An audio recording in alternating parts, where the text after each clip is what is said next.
The cold hit Katherine Walsh's face like 1,000 needles as she regained consciousness, her body half buried in snow that had already begun to numb her limbs beyond feeling. Blood trickled from a gash above her temple, freezing against her skin as the January wind howled through the Rocky Mountain Pass, where the stagecoach now lay shattered against the rocks below, the horses nowhere to be seen, and the driver's body twisted at an unnatural angle 30 feet from where she struggled to move. She tried to call out, but her voice came as barely a whisper, her lungs burning with each breath of the frigid air that swept down from the peaks above. And as her vision blurred and darkness threatened to take her again, she wondered if this desolate stretch of wilderness between Boise and Twin Falls, Idaho, would become her grave on this bitter day in January of 1882. Lucas Jensen had been tracking the elk for 2 hours when he heard the distant crash echoing through the canyon, a sound that made him rein in his bay gelding and turn his head toward the pass where the stage route cut through the mountains. He was 26 years old, weathered beyond his years by life on the frontier, with dark hair that curled at his collar beneath his wide-brimmed hat, and eyes the color of slate that could read the land like other men read books. The temperature had dropped 20 degrees since morning, and he knew that anyone caught in this storm without shelter would not last the night.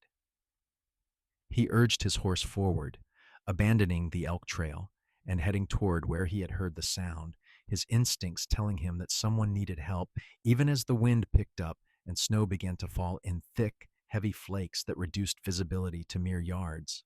It took him nearly 30 minutes to find the wreckage, and when he did, his heart sank at the sight of the overturned stagecoach and the driver's lifeless form. He dismounted quickly, his boots sinking into snow that was already ankle-deep, and began searching the area, calling out even though the wind seemed to swallow his voice. That was when he saw the splash of blue fabric against the white snow, half hidden behind a boulder where she must have been thrown during the crash. He ran to her, dropping to his knees beside her still form, and for a terrible moment he thought she was already gone. But then he saw the faint rise and fall of her chest, saw her eyelids flutter, and he knew he had to act fast. Katherine felt herself being lifted, felt strong arms around her and the warmth of another body against hers, but she could not seem to open her eyes or speak. She heard a deep voice, urgent and commanding, telling her to hold on, telling her she was going to be all right. And then she felt movement as whoever had found her carried her through the snow. She drifted in and out of consciousness, aware of being placed on a horse, of being held securely against a broad chest as the animal moved beneath them, of the steady thud of a heartbeat that was not her own. Lucas knew his cabin was a hard ride in good weather, and with the storm worsening and an injured woman in his arms, it would be even harder. But it was closer than Twin Falls, closer than any town, and she needed warmth and shelter immediately, or she would die. He wrapped his heavy coat around her as best he could while keeping them both in the saddle and urged his horse into a steady pace that would not jar her too badly, but would get them to safety before nightfall. The woman was young. He could see that much, probably no more than 23 or 24, with dark auburn hair that had come loose from its pins and now whipped around them both in the wind. Her face was pale as death, her lips tinged blue, and he pressed her closer against him, trying to share what body heat he could. The ride seemed to take forever, each minute stretching into an eternity as Lucas fought against the storm and his own exhaustion. His cabin finally came into view as dusk settled over the mountains, a sturdy structure of logs and stone that he had built himself 3 years ago when he had decided to leave behind his past and make a life in these remote mountains. He dismounted carefully, lifting Katherine down with him, and kicked open the door before carrying her inside. The cabin was cold, the fire long since died to ashes, but it was shelter from the wind and snow. He laid her on his bed, the only bed in the single-room cabin, and immediately set about building up the fire in the stone fireplace that dominated one wall. Once the fire was blazing and warmth began to seep back into the room, Lucas turned his attention to his patient. He knew enough about cold exposure to know that she needed to be warmed gradually, that her wet clothes needed to come off before hypothermia took hold completely. He hesitated for only a moment, then began unlacing her boots and peeling off her stockings, which were soaked through. Her dress was wet as well, the heavy fabric having absorbed melted snow, and he knew it had to come off too. He worked quickly and respectfully, averting his eyes as much as possible while removing the outer layers, and then wrapped her in every blanket he owned before adding another log to the fire. Catherine's eyes opened slowly, her vision swimming as she tried to focus on her surroundings. She was warm, or at least warmer than she had been, and she could hear the crackle of a fire nearby. She tried to sit up, but her body would not obey her, every muscle weak and unresponsive. A face appeared above her, a man's face, rugged and concerned, with a few days' worth of dark stubble on his jaw, and those striking gray eyes that seemed to look right through her. "Easy now," he said, his voice gentle despite its roughness. "You have been through quite an ordeal. You need to rest and let yourself warm up." "The stage," Catherine managed to whisper, her throat raw. "The driver." Lucas shook his head slowly.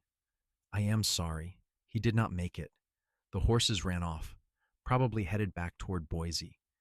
You were the only survivor I could find."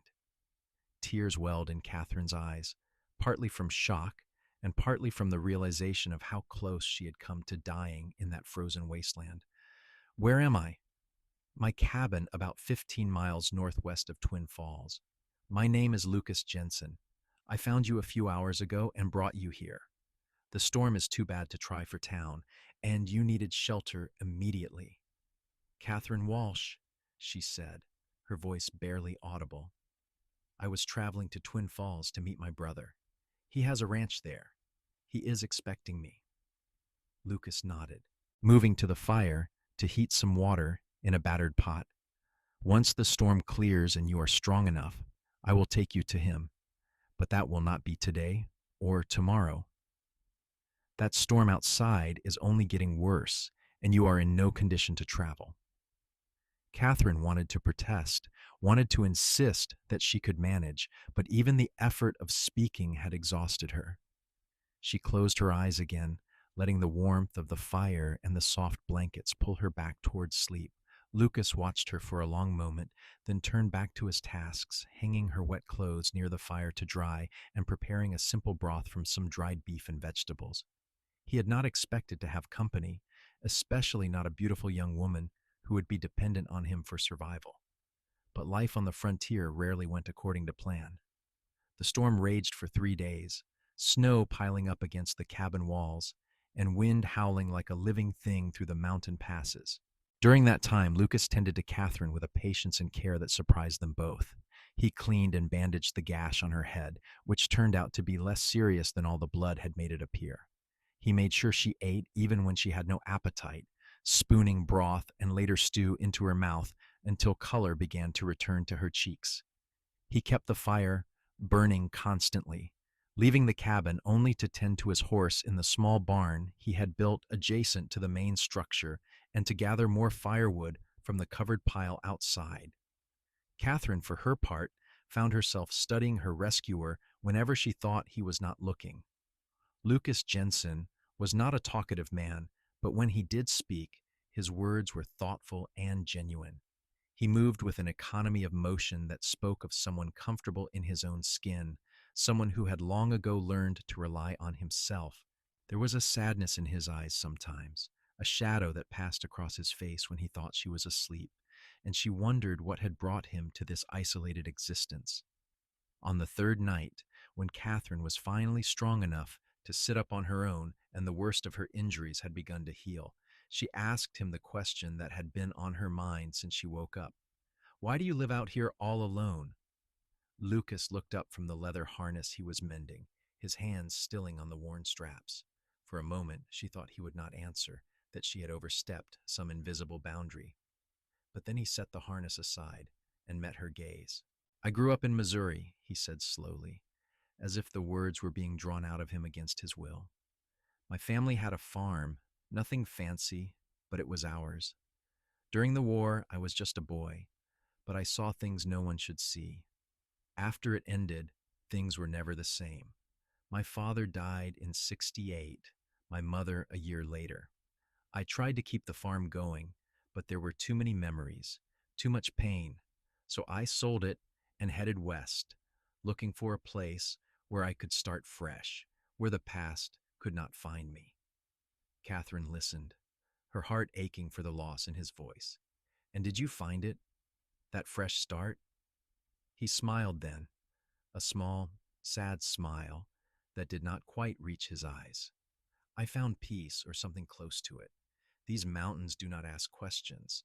They do not care about what you have done or who you used to be. Out here, a man can be himself without pretense. It sounds lonely, Catherine said softly. Sometimes, Lucas admitted, but loneliness is better than the alternative, or at least that is what I have been telling myself for the past few years. What alternative? Getting close to people, caring about them, losing them. He stood abruptly, as if regretting his candor, and moved to check the fire. You should get some more rest. Your body is still healing.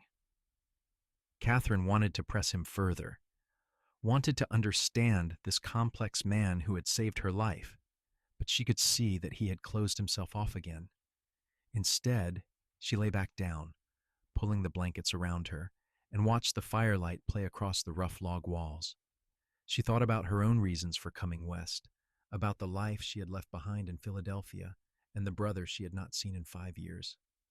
Her parents had died within months of each other 2 years ago, leaving her alone in the big house on Chestnut Street with only the servants for company.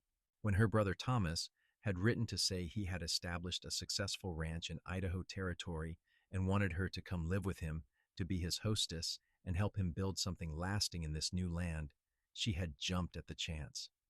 The society life of Philadelphia had never suited her, with its rigid rules and shallow conversations, and the idea of the frontier, of open spaces and honest work, had called to something deep inside her.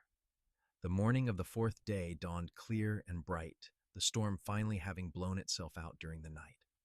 Lucas was up before dawn, as was his habit, and when Catherine woke, she could smell coffee brewing and bacon frying. She sat up carefully, testing her strength, and found that the dizziness that had plagued her for the past few days had finally subsided. Her head still ached where she had been cut, but it was a dull throb now rather than the sharp pain it had been. "Good morning," Lucas said, glancing over at her from where he stood at the iron stove that occupied one corner of the cabin. "You are looking much better." "I feel much better," Catherine replied, swinging her legs over the side of the bed. She was wearing one of Lucas's shirts, which fell almost to her knees, and her own chemise and drawers, which had finally dried. Her dress was beyond repair, torn and stained from the accident, but Lucas had managed to clean her traveling cloak.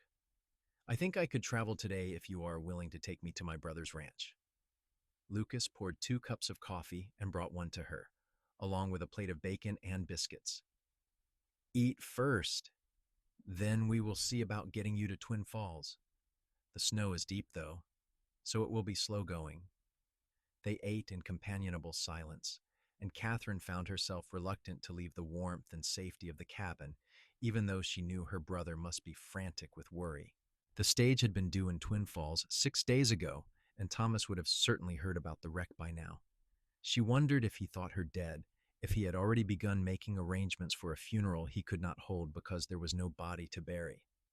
After breakfast, Lucas saddled his horse while Catherine dressed in her somewhat presentable traveling clothes. He had fashioned a sort of split skirt for her from one of his spare blankets, knowing her dress skirts would be impractical for riding in the deep snow. When everything was ready, he helped her mount, then swung up behind her, his arms coming around her to hold the reins. Catherine felt her breath catch at the proximity, at the solid warmth of his chest against her back, and the strength in the arms that bracketed her.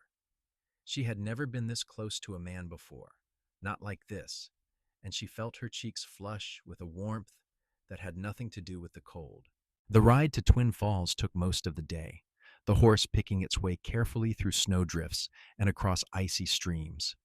Lucas proved to be as skilled a rider as he was a tracker, reading the land and finding the safest path, even when the usual trails were obliterated by snow. They stopped once to rest the horse and eat some jerky and hardtack that Lucas had packed, and Catherine found herself dreading the moment when they would reach town and she would have to say goodbye to this quiet, intense man who had saved her life. Twin Falls itself was a growing town, established just a few years earlier near the spectacular waterfall that gave it its name. The main street was lined with false-fronted buildings, a general store, a bank, a saloon, and a hotel among them. Lucas guided his horse down the street, asking directions to the Walsh ranch, and soon they were heading out the other side of town toward a spread that lay a few miles to the east. The ranch house came into view as the sun began to set, a sprawling structure of wood and stone with a wide porch that wrapped around three sides. Smoke rose from two chimneys, and several smaller buildings dotted the landscape, including a large barn and what looked like a bunkhouse for hired hands. As they approached, the front door flew open, and a tall man with auburn hair similar to Catherine's came running out, his face a mixture of disbelief and joy. "Katie!" Thomas Walsh shouted, using the childhood nickname he had given her 20 years ago. "Katie, is that really you?" Lucas reined in the horse, and Thomas was there in an instant, reaching up to help his sister down. Catherine found herself engulfed in her brother's embrace, his arms so tight around her she could barely breathe, and she felt tears streaming down her face as the reality of her survival finally hit her fully. "We heard about the stage," Thomas said, his voice choked with emotion. "They found the wreckage 3 days ago, found the driver's body. They said there were no other survivors. I thought you were dead, Katie. I thought I had lost you too." "I almost was," Catherine said, pulling back to look at her brother. He had aged since she last saw him, his face more lined, but his eyes were the same warm brown she remembered. "This man, Lucas Jensen, he found me in the snow and saved my life. He took care of me in his cabin until I was strong enough to travel." Thomas turned to Lucas, who had dismounted and was standing a respectful distance away, his hat in his hands. "Mr. Jensen, I do not have words to express my gratitude. You brought my sister back to me when I thought she was gone forever. Please come inside. You must stay for dinner, for the night, for as long as you need. Anything I have is yours." Lucas shook his head, already backing toward his horse. "That is not necessary, Mr. Walsh. I am glad I could help. I should be getting back to my cabin before dark." "At least stay for a meal," Catherine said quickly, surprising herself with the urgency in her voice. "Please, Lucas, it is the least we can do." He hesitated, his eyes meeting hers, and she saw something flicker in their gray depths, something that made her heart skip a beat. Then he nodded slowly. "All right. One meal, and then I need to head back." Thomas ushered them both inside, calling for his housekeeper to prepare extra food and to ready a guest room. The interior of the ranch house was warm and welcoming, with high ceilings and large windows that would offer spectacular views of the surrounding countryside in daylight. Comfortable furniture filled the main room, and Catherine could see her brother's personality stamped on every detail, from the books lining one wall to the painting of the Snake River Valley that hung above the stone fireplace. Over dinner, Catherine told her brother the full story of the accident and her rescue, and Thomas listened with rapt attention, his expression growing more and more grateful as he looked at Lucas.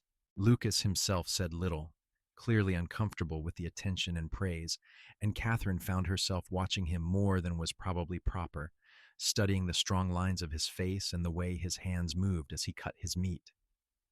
After dinner, Thomas insisted on showing Lucas around the ranch, talking about his breeding program for cattle and his plans to expand his herd come spring. Catherine excused herself to bathe and change into proper clothes, reveling in the simple luxury of hot water and clean garments that actually fit her.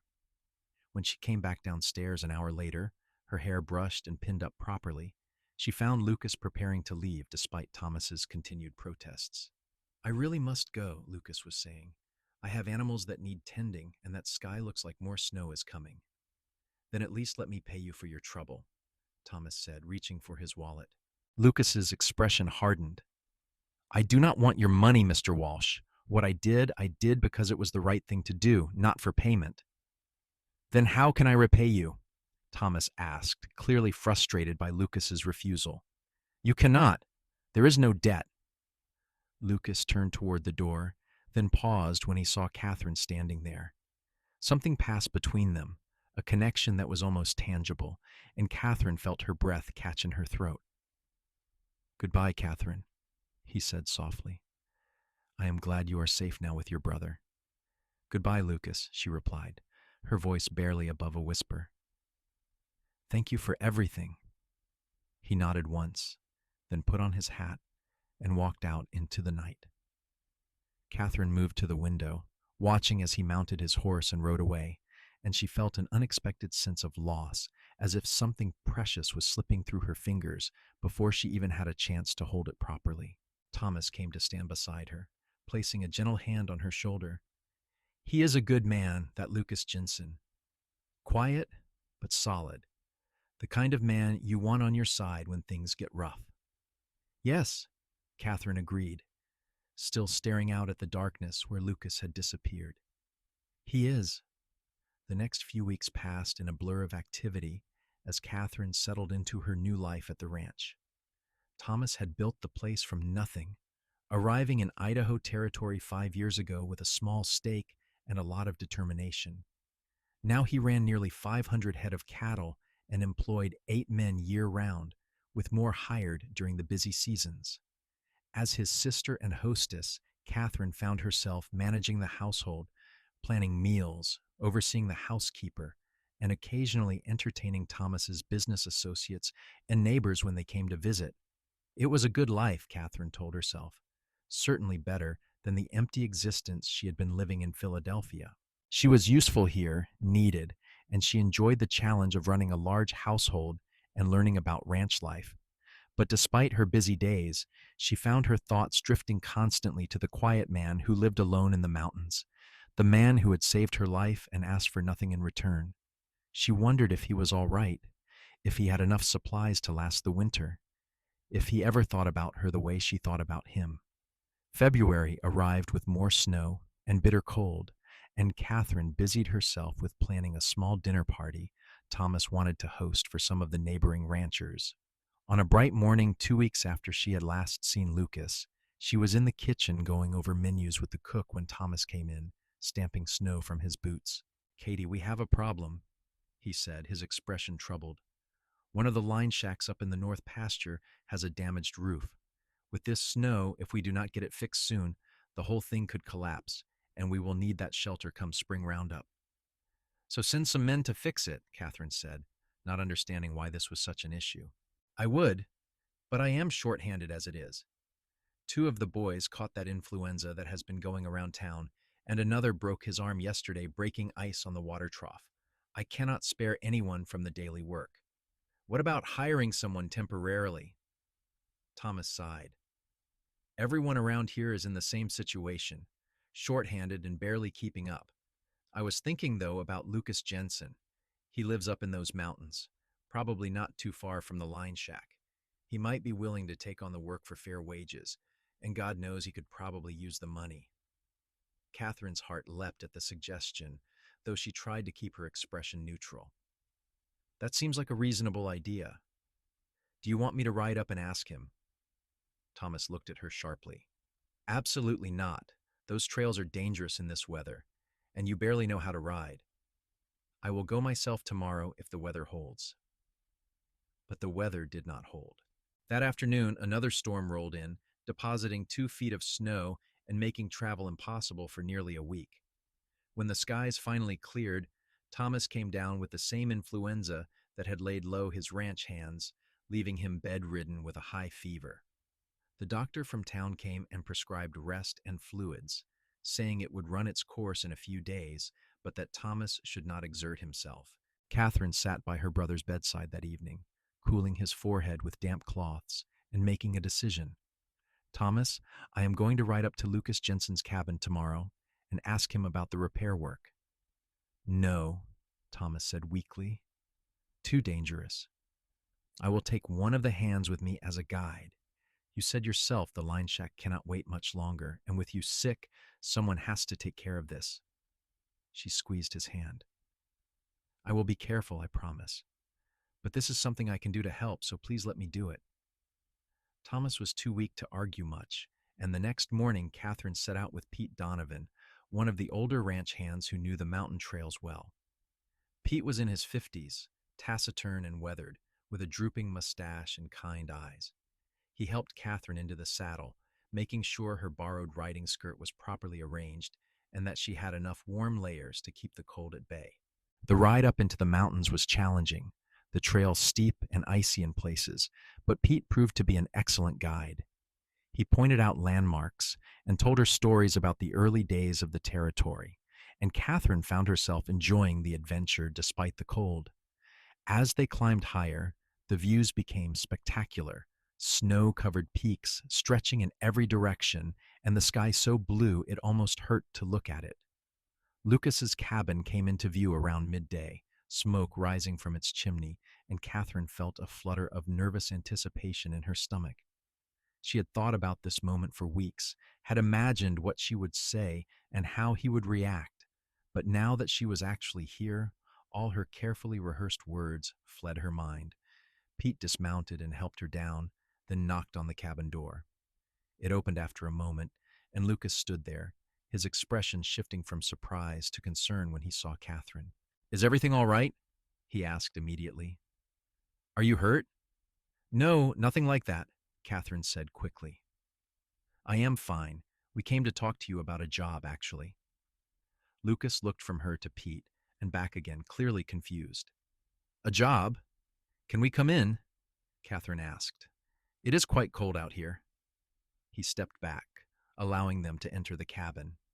It looked much as Catherine remembered, spare but clean, with the fire burning steadily and a pot of something that smelled like stew simmering on the stove.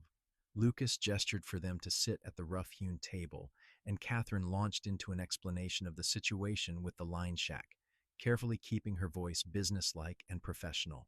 "Thomas would have come himself, but he is ill with influenza," she finished. "The line shack needs repairs before more snow damages it further, and we are desperately short-handed. We would pay you fair wages, of course, and provide supplies for the work." Lucas listened carefully, his expression unreadable. "I know the line shack you are talking about. I have passed it a few times when hunting. The roof damage is pretty extensive." "So you will do it?" Catherine asked, unable to keep the hope from her voice. "I will look at it," Lucas said carefully. "If it is something I can fix, then yes, I will do the work. But not for wages. Consider it neighborly help. Mr. Jensen, we cannot ask you to work for nothing." Pete spoke up. "That would not be right. You are not asking. I am offering." Lucas's tone was firm, brooking no argument. "Your boss saved my life once, in a manner of speaking, when he sent his sister to check on me. Least I can do is help him out when he needs it." Catherine felt her cheeks flush at his words, at the implication that her presence had meant something to him. Pete looked between them, a knowing expression crossing his weathered face, and he stood abruptly. "Well, that is settled then. I will head back to the ranch and let Mr. Walsh know. Miss Catherine, are you ready to ride back?" "Actually," Catherine said, the words coming out before she could think them through, "I thought I might stay and show Lucas exactly where the line shack is, make sure he has all the information he needs about what repairs Thomas wanted done. You can come back for me in a few hours." Pete's eyebrows rose, but he was too experienced a ranch hand to argue with the boss's sister. "As you wish, madam. I will be back before sundown." He touched his hat brim and left, and suddenly Catherine and Lucas were alone in the small cabin. "You did not need to stay," Lucas said quietly. "I know where the line shack is." "I know," Catherine admitted, "but I wanted to. Is that all right?" He looked at her for a long moment, those gray eyes searching her face as if trying to read her thoughts. "Why?" "Because I have been thinking about you," Catherine said, deciding that honesty was the only way forward. "Every day since you brought me to Thomas's ranch, I have thought about you. I wanted to see you again, to talk to you. I wanted to know if what I felt during those days in this cabin was real or just gratitude mixed with shock." Lucas turned away, moving to the stove to stir the stew. Catherine, you should not be saying things like this. You are young, well-bred, educated. I am just a man who lives alone in the mountains, with nothing to offer anyone. You are the man who saved my life, Catherine countered, moving closer to him. You are kind and thoughtful and brave. You live alone by choice, not because you have nothing to offer. And I am not some fragile flower who needs to be protected from her own feelings. I am 23 years old enough to know my own mind. He set down the wooden spoon and turned to face her, and she could see the conflict in his eyes, the war between what he wanted and what he thought was right. What do you want from me, Catherine? I want to know you better, she said simply. I want to understand why you hide yourself away up here. I want to spend time with you to see if this connection I feel is something more than just circumstance. And what if it is? What if we do become close? What then? I am not the kind of man who fits into society, who attends dinner parties and knows which fork to use. I would embarrass you. Catherine laughed, a genuine sound of amusement. Do you really think I care about forks and dinner parties? I ran away from that life, Lucas. I came to Idaho to find something real, something meaningful. And then you pulled me from that snow, and you cared for me with such gentleness, and I felt more alive in those few days than I had in years. So yes, I want to see where this leads, if you will give it a chance. Lucas stared at her, and she could see the exact moment when his resistance crumbled, when he allowed himself to hope that maybe, just maybe, he deserved something good in his life. He reached out slowly, giving her time to pull away if she wanted, and cupped her face in his calloused hand. His thumb brushed across her cheekbone, the touch feather light, and Catherine felt something inside her unfurl like a flower, opening to the sun. I am not an easy man to care about, he said softly. I have nightmares sometimes about the war. I can go days without talking. I prefer solitude to company most of the time. That is all right, Catherine whispered. I am not asking you to be anything other than yourself. I just want the chance to know that person. He leaned down slowly, his intention clear, and Catherine met him halfway, their lips coming together in a kiss that was gentle and searching and full of promise. It was Catherine's first kiss, and it stole her breath and made her heart race and confirmed everything she had been feeling for weeks. When they finally pulled apart, both of them were breathing hard, and Lucas rested his forehead against hers. We should take this slow, he said. Court properly, the way things should be done. All right, Catherine agreed. We will take it slow. But Lucas, I need you to understand something. I'm not going to change my mind about this, about you. So do not try to push me away to protect me, or because you think I deserve better. Let me decide what I deserve. He smiled then, a real smile that transformed his serious face and made him look years younger. You are stubborn, and you are discovering that just now? Catherine teased, feeling giddy with happiness. My brother could have told you that within 5 minutes of meeting me.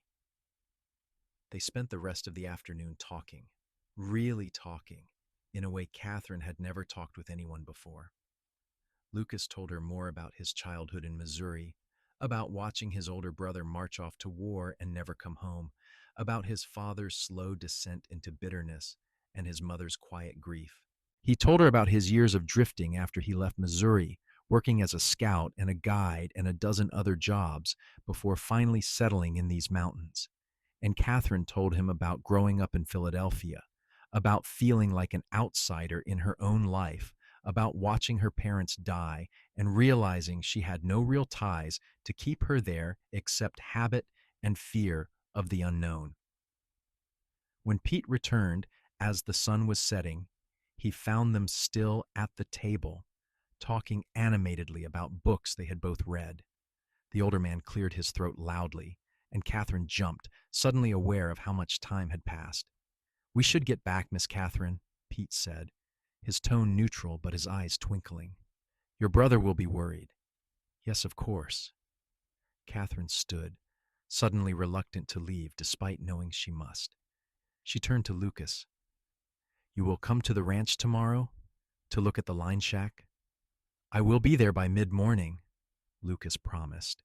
And after you are done with the repairs, perhaps you could stay for dinner. Thomas would like to thank you properly. And I... She paused, feeling her cheeks warm.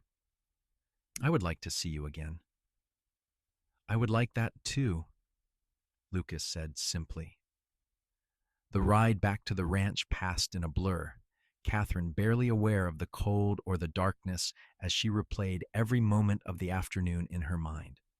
Pete said nothing, but she caught him watching her with an expression that was half amused and half concerned, like a father watching his daughter take her first steps and worrying she might fall.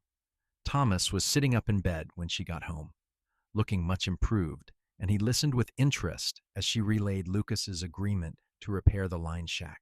If he noticed the flush in her cheeks or the brightness in her eyes, he was kind enough not to mention it, and Katherine retreated to her room to relive the day in private. Lucas arrived at the ranch the next morning as promised, and Thomas was well enough to come downstairs and discuss the repairs. The line shack was located about 8 miles north of the ranch house, in an area where cattle sometimes sheltered during spring storms. The roof had been damaged by a falling tree during one of the winter storms, and several of the logs in the walls needed to be replaced as well. Lucas estimated it would take him about a week to complete the repairs, working alone. I will send Pete up to help you, Thomas offered.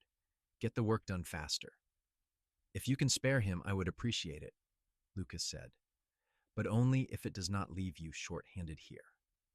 They worked out the details, and then Thomas insisted Lucas stay for lunch. Over the meal, the two men discovered they had much in common, both being self-made men who valued hard work and honesty. Katherine watched them talk, her heart swelling with happiness at seeing two of the most important people in her life getting along so well. Lucas and Pete spent the next week working on the line shack, riding up each morning and returning to the ranch in the evening. Lucas took dinner at the ranch house every night, and afterward, he and Katherine would sit in the parlor, talking while Thomas worked on his account books or read. Sometimes Thomas would join their conversation, but often he would make himself scarce, giving them privacy under the guise of needing to check on the livestock or discuss something with one of the hands. As the days passed, Katherine found herself falling deeper and deeper in love with Lucas Jensen. He was unlike any man she had ever met, with a quiet strength and integrity that made her feel safe and cherished. He treated her like an equal, listening to her opinions and asking for her thoughts, never dismissing her ideas simply because she was a woman. And when he looked at her, which he did often when he thought she was not paying attention, his eyes held a warmth and tenderness that made her heart skip a beat. Lucas, for his part, was equally smitten, though he tried to maintain proper boundaries and not rush things. Katherine was everything he had never known he wanted, intelligent and spirited with a sense of humor that matched his own. She made him laugh, something that had been rare in his life for many years, and she challenged him to think differently about his self-imposed isolation. The more time he spent with her, the more he realized that his cabin in the mountains, which had once seemed like a refuge, now felt like a prison, keeping him from the life he could have if he was brave enough to reach for it. The evening the line shack was completed, Thomas invited Lucas to stay for a celebratory dinner. Katherine had worked with the cook to prepare a special meal, roast beef with all the trimmings, and she had set the dining room table with the good china and crystal that had belonged to her mother. She wore her best dress, a deep blue silk that brought out the auburn highlights in her hair, and she had taken extra care with her appearance. When Lucas arrived, freshly shaved and wearing clean clothes, the look in his eyes when he saw her made Katherine's breath catch. They sat down to dinner, the conversation flowing easily, and afterward, Thomas excused himself with a knowing look, leaving Lucas and Katherine alone in the parlor. Your brother is not subtle, Lucas observed, standing by the window and looking out at the moonlit snow. No, he is not, Katherine agreed, moving to stand beside him. But I am glad. I have something I want to say to you, and I would rather Thomas not hear it." Lucas turned to face her, his expression serious. "What is it?" Katherine took a deep breath, gathering her courage. "I know we have only known each other for a few weeks, and I know the circumstances of our meeting were unusual, but Lucas, I have fallen in love with you, completely, irrevocably in love, and I needed you to know that before another day passed." He closed his eyes briefly, and when he opened them again, they were bright with emotion. "Katherine, I have been trying so hard to be a gentleman, to court you properly, and not rush you into anything. But the truth is, I fell in love with you that first day when I found you in the snow, even though you were unconscious and covered in blood. I looked at you and something in my chest just knew that you were important, that you were meant to be in my life. And every day since has only made me more certain." "Then why are we waiting?" Katherine asked, reaching up to cup his face the way he had done to her in his cabin. "Why are we being so careful and proper when we both know what we want?" "Because I want to do this right," Lucas said, catching her hand and pressing a kiss to her palm. "Because you deserve to be courted and wooed and given time to be absolutely sure. Because once I ask you to marry me and you say yes, I am never letting you go, and I need to know you understand what that means. It means living a simple life, probably splitting our time between the ranch and my cabin. It means hard work and long winters and not having all the luxuries you grew up with. It means being married to a man who is still learning how to let people in, who is going to make mistakes and frustrate you. I need to know you are ready for all of that." "I am ready," Katherine said firmly. "I have never been more ready for anything in my life. Ask me, Lucas. Ask me right now." He laughed, a sound of pure joy, and dropped to one knee right there in the parlor, still holding her hand. "Katherine Walsh, will you do me the extraordinary honor of becoming my wife? Will you let me spend the rest of my life trying to make you as happy as you have made me these past few weeks?" "Yes," Katherine said, tears streaming down her face. "Yes, absolutely, yes." Lucas surged to his feet and pulled her into his arms, kissing her with a passion that made her dizzy. They broke apart only when they heard footsteps in the hallway, and Thomas appeared in the doorway, trying and failing to look surprised.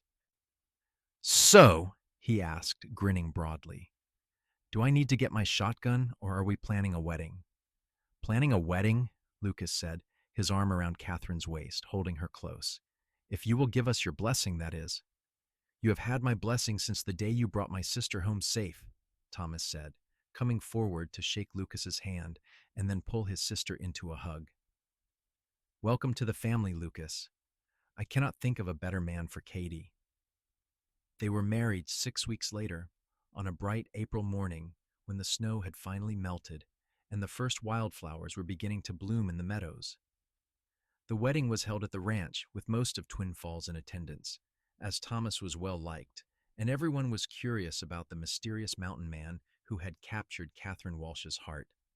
The ceremony was simple but beautiful, conducted by the traveling preacher who made a circuit of the small towns and ranches in the area.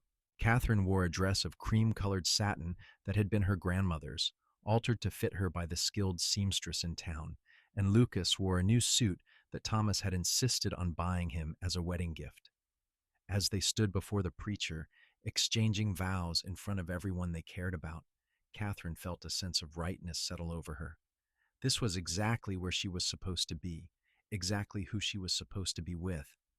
When Lucas slipped the simple gold band onto her finger, his hand was steady and sure, and when he kissed her to seal their union, the guests erupted in applause and cheers. The reception lasted well into the evening, with food and dancing and toasts to the happy couple. Katherine danced with her new husband, with her brother, with Pete and the other ranch hands who had become like family to her. She accepted congratulations and well wishes from people she barely knew, all of them seeming genuinely happy for her and Lucas. And through it all, Lucas stayed close by her side, his hand finding hers whenever they were separated, as if he needed the physical connection to assure himself this was real. As the sun set and the party began to wind down, Lucas and Katherine slipped away to the small cabin Thomas had given them as a wedding gift, located about a mile from the main ranch house. It was newly built, constructed over the winter by Thomas's men, with 2 rooms and a loft, a large stone fireplace, and windows that looked out over the valley. It was meant to be a temporary home until they decided where they wanted to settle permanently, but to Katherine it looked like paradise. Inside, someone had lit a fire, and the cabin was warm and welcoming. Lucas closed the door behind them, and suddenly they were alone, truly alone as husband and wife for the first time. He pulled her into his arms, and they stood there for a long moment, just holding each other, savoring the beginning of their life together. "I love you," Lucas whispered against her hair. "I will love you until the day I die and beyond." "I love you too," Katherine replied, tilting her face up for his kiss. "Thank you for pulling me from the snow, for saving my life, for giving me this beautiful future." "Thank you for seeing something in me worth loving," Lucas said. "For not giving up on me even when I tried to push you away. For being brave enough to take a chance on us." They made love slowly and tenderly, learning each other in the firelight, and afterward, they lay tangled together in the big bed, talking about their plans and dreams. Lucas wanted to continue working with Thomas on the ranch while keeping his cabin in the mountains as a retreat for when they needed solitude. Katherine wanted to start a school in Twin Falls, having discovered that many of the children in the area had little access to education. They talked about having children of their own someday, about building a life that honored both their needs for community and their love of the wild open spaces. The years that followed were not always easy, but they were rich with love and purpose. Lucas proved to be a skilled rancher, and Thomas came to rely on him more and more, eventually making him a partner in the operation. Katherine did start her school, teaching children from all over the valley in a small building that the town erected specifically for that purpose. She was a natural teacher, patient and creative, and her students adored her. Their first child, a son they named Michael after Lucas's brother, who had died in the war, was born in the spring of 1884. He had his mother's auburn hair and his father's gray eyes, and he was the light of both their lives. 2 years later, a daughter named Sarah arrived, dark-haired like her father, but with her mother's quick smile. And 2 years after that, another son, called Thomas after his uncle, completed their family.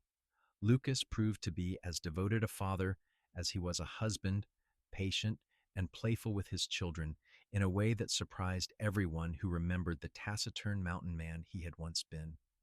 Katherine would often find him in the evenings, sitting by the fire with one child in his lap and the others gathered around, telling them stories about the mountains and the animals that lived there. He taught them to ride and track and read the weather, passing on all the skills that had served him so well. Thomas never married, claiming that he was too set in his bachelor ways, but he was a wonderful uncle to Lucas and Katherine's children, spoiling them shamelessly and teaching them everything he knew about running a ranch. He lived to see Michael graduate from college in Boise and return to take over the management of the ranch, and to see Sarah marry a young lawyer from Twin Falls who treated her like a queen. He died peacefully in his sleep in 1902, leaving the ranch jointly to Katherine and Lucas, and was mourned by everyone who had known him.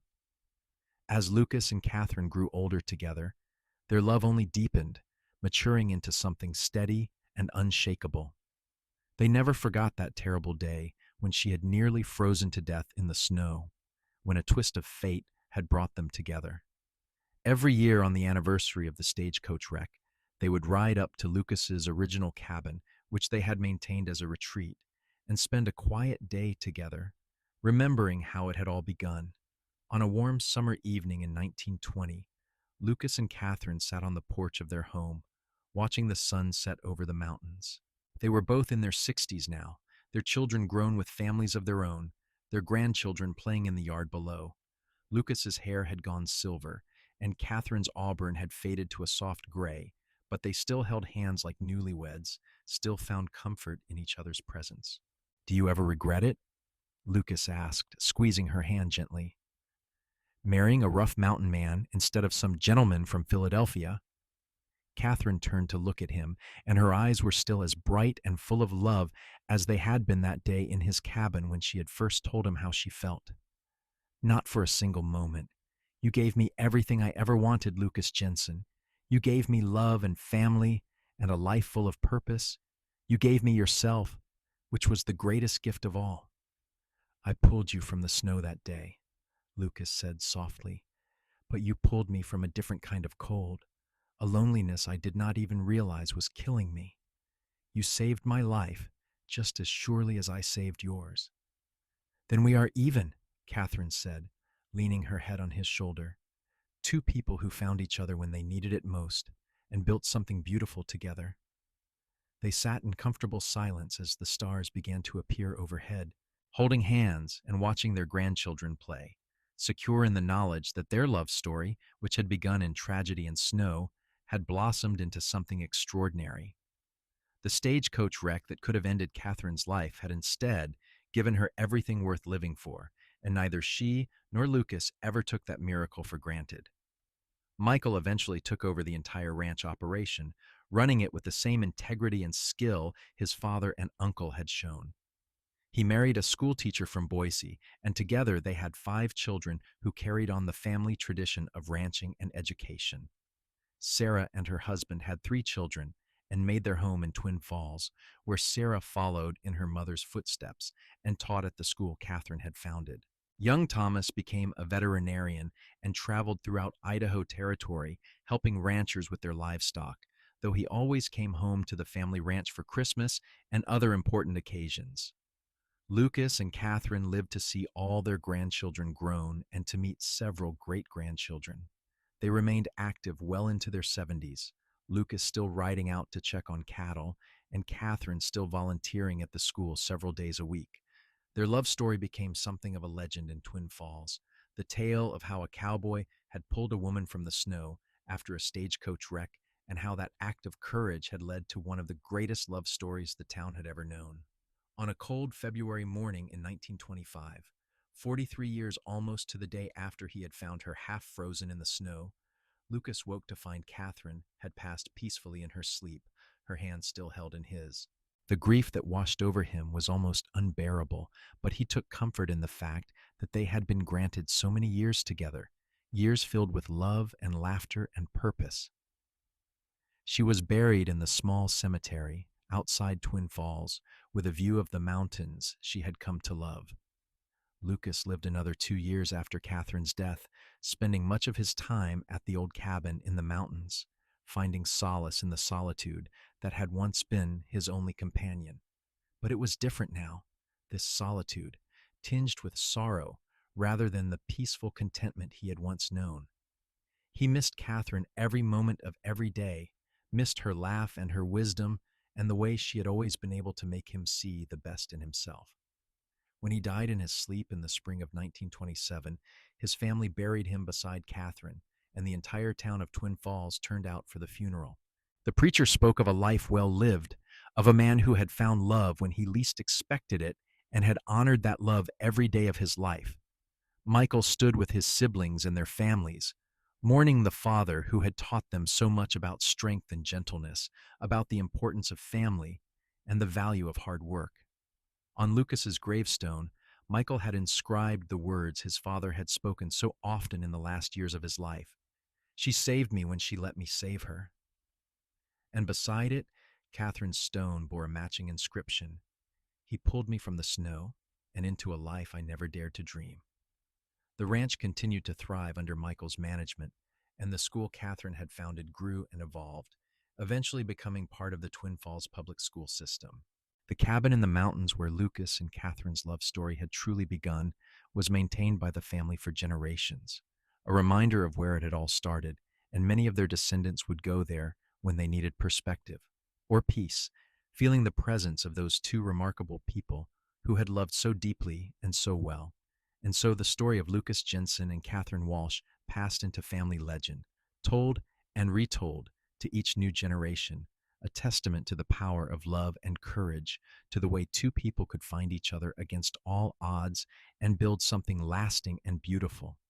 It was a story of rescue and redemption, of loneliness overcome and dreams fulfilled, of a cowboy who pulled a woman from the snow and found his own salvation in the process. The love they had shared rippled outward through the years, touching their children and grandchildren and great grandchildren, shaping the values and character of a family that would continue to make its mark on Idaho for more than a century. And in the quiet moments, when the wind whistled through the mountain passes and the snow fell soft and silent, it was easy to imagine them there still, Lucas and Katherine, holding hands and watching over the land and the family they had built together, their love eternal and unchanging as the mountains themselves. In the end, that terrible January day in 1882, when the stagecoach had crashed and Katherine Walsh had been left to freeze in the snow, had not been the tragedy it could have been. Instead, it had been the beginning of something miraculous, the first chapter in a love story that would span decades and inspire generations. Because sometimes, in the darkest and coldest moments of our lives, fate intervenes, sending us exactly the person we need, exactly when we need them most. For Katherine, that person had been Lucas Jensen, the quiet cowboy who had heard a distant crash and chosen to investigate, who had found her dying in the snow and refused to let her go. And for Lucas, Katherine had been the light he did not know he was searching for, the woman who saw past his rough exterior to the good man beneath, who loved him not despite his flaws, but because of his whole, complicated, beautiful humanity. Together, they had created a legacy of love that would endure long after they were gone, a reminder that the greatest adventures often begin in the most unexpected ways, and that true love, once found, can weather any storm and last beyond a lifetime.